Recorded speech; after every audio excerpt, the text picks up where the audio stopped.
Well, welcome to another song and rants. I am in my happy place here at an outdoor hot spring. It's unbelievable. In the forest in BC somewhere. And I want to talk a little bit. There was a phrase that came up from a couple friends. They said they played this little game.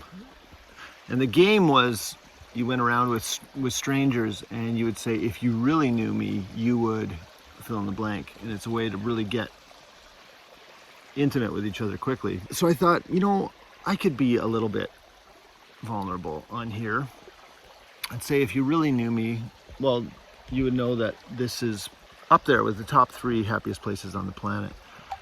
The other thing is that my biggest fear is failure. I am deathly afraid of failing. And another thing is there's this other phrase that is, if you really knew me, you wouldn't like me, or you wouldn't accept me because of the shameful things I've done or said. And I was reminded of this time that I had with my dad when he was still alive, and he had come to visit us in Connecticut. And we're on the couch, and I'm like, I was just about 30 and about to change jobs and move back to BC with Ingrid, my late wife, and the kids.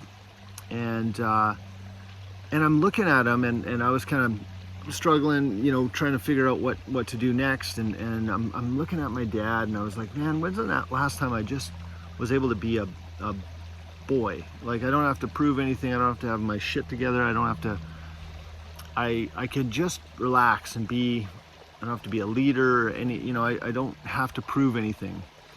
And I look over at him, and I just put my head on his lap, just like I would have when I was like 8.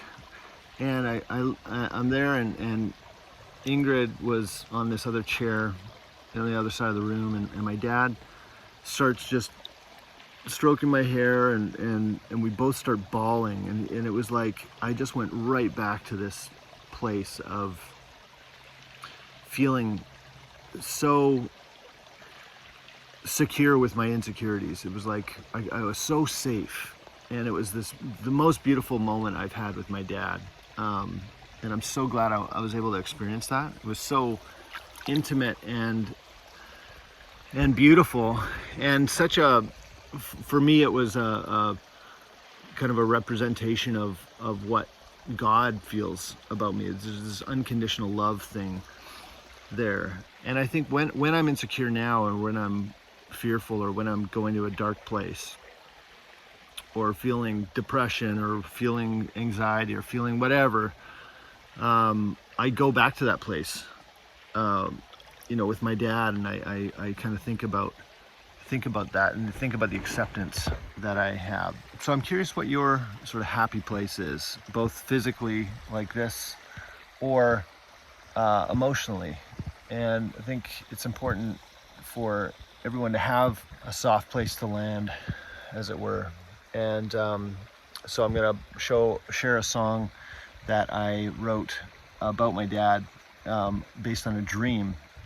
And there's a line in there where I was in the dream.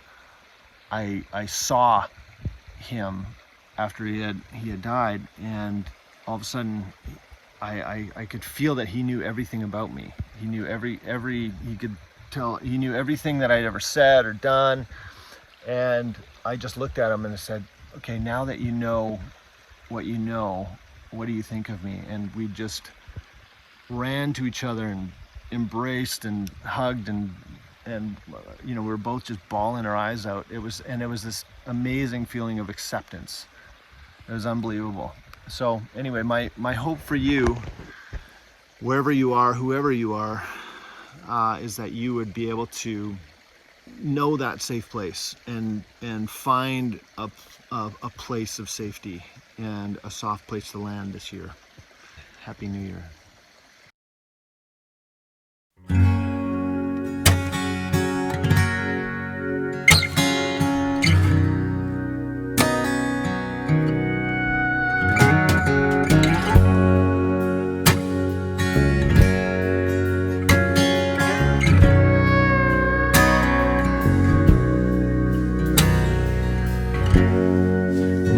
father died, something inside felt like a piece of me was torn out.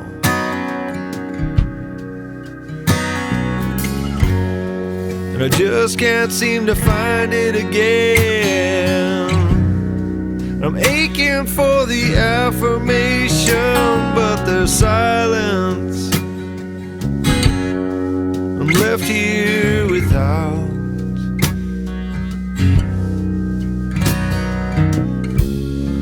I'm filled with emotion.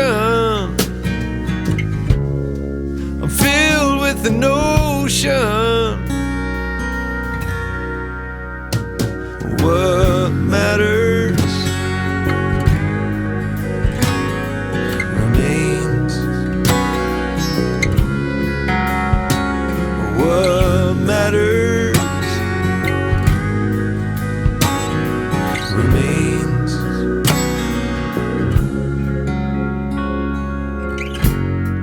I had a crazy dream there in front of me, just the way I remember him, my old man.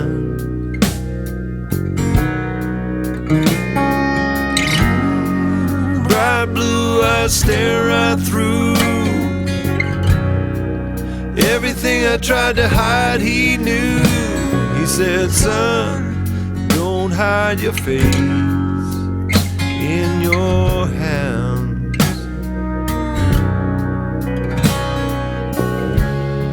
I'm filled with emotion.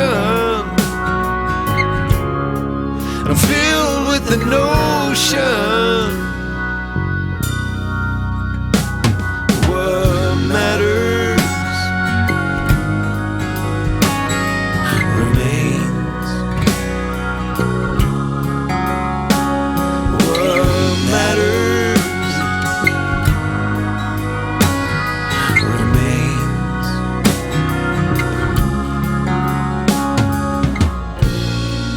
Now that you know what you know, so much has been taken.